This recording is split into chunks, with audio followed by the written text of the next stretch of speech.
Welcome back to this week's episode of Path to Wealth, where each week we spotlight a unique path to creating tremendous wealth. Whether or not this particular path resonates with you is perfectly okay. The goal here isn't to give you a one-size-fits-all solution, but to inspire you with strategies, insights, and approaches that might guide you on your own journey to financial freedom.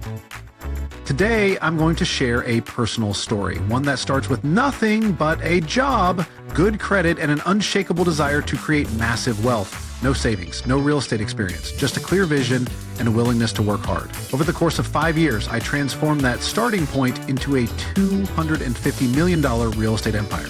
How? By focusing on long-term wealth creation through a strategy I call fix and rent.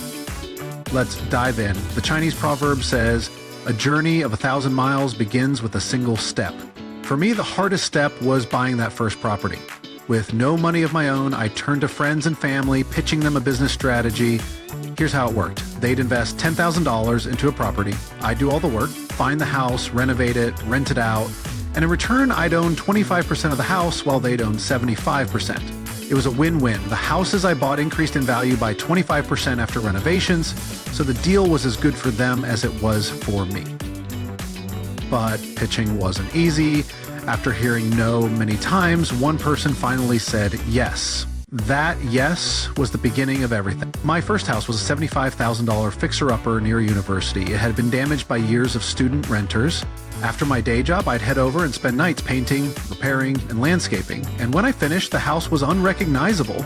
I created a management LLC to handle leasing and maintenance, charging a 25% management fee. It wasn't a huge income, but it kept the business running and allowed me to reinvest every dollar into scaling. Here's the secret. I focused on deals that minimized my upfront costs. By negotiating seller financing and putting as little money down as possible, I could buy properties with almost no cash out of pocket. As word spread and the results spoke for themselves, more investors came to me. Soon I had dozens of houses, then over 100. One key strategy was upgrading houses previously rented to students and marketing them to professors or professionals. This not only increased property values, but also attracted long-term tenants who cared for the homes.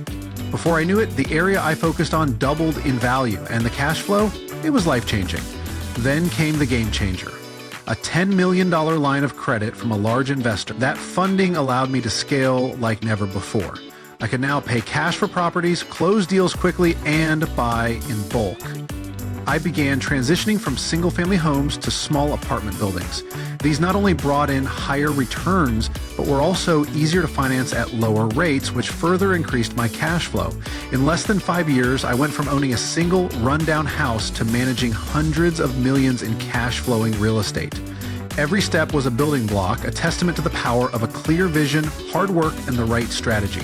So, what's the takeaway? Wealth building isn't about having all the answers or all the resources up front. It's about taking that first step, learning as you go, and staying committed to your vision.